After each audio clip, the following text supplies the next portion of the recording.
Hi, what is your full name? Rebecca Hobson. Where are you from? Now I'm from Ferndale, Michigan. How old are you on September 11th, 2001? 30 years old. What do you recall about life before 9/11, about traveling by plane and security at airports?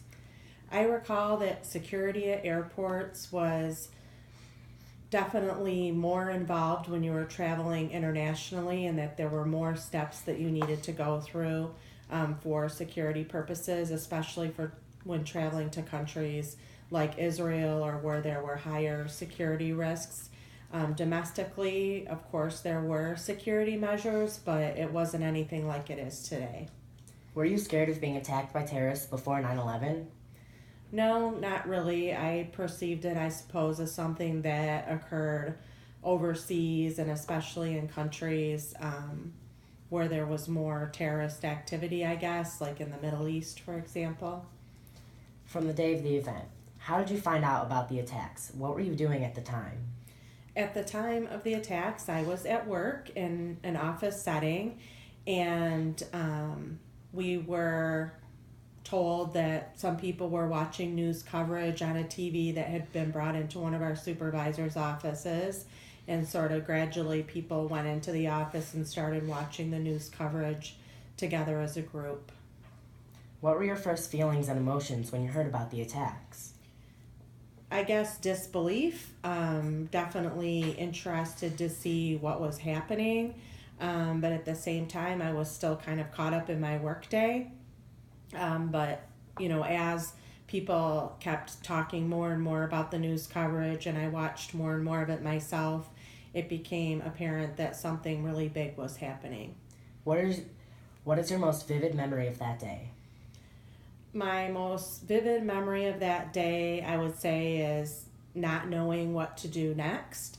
I think a lot of people were sort of feeling some panic, and I didn't know if I should be feeling panic and be trying to do something or take action, or if I should just keep going about my day. Um, yeah. Were you afraid for your safety or the safety of your family? I can't really say that I was afraid for my own safety or the safety of my family. I did feel kind of um, a sense of urgency, maybe, to get to my son, who was 3 years old at the time. So I didn't rush to do that necessarily, but I did feel like some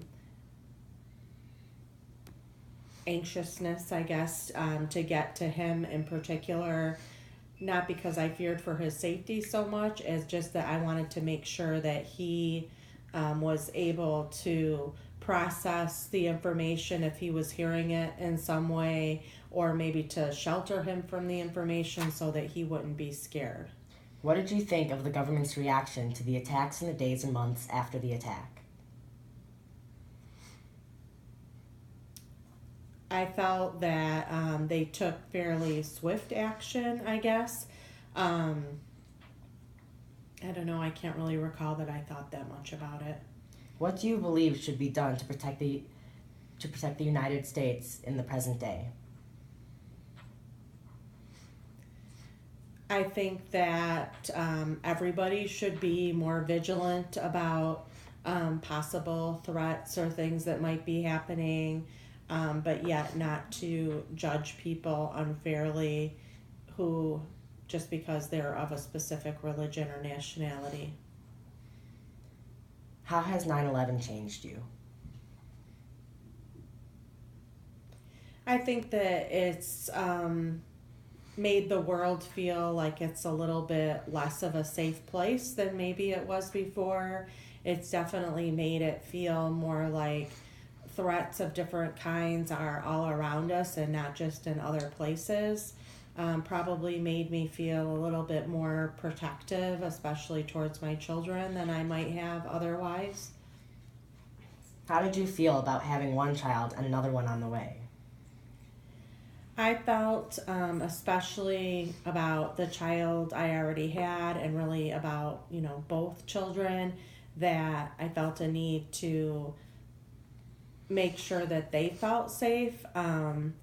I felt scared knowing that I had two boys, and if we were going to go to war, which it seemed like we would, that at some point my boys might be drafted into the military and might have to serve in the military whether they wanted to or not.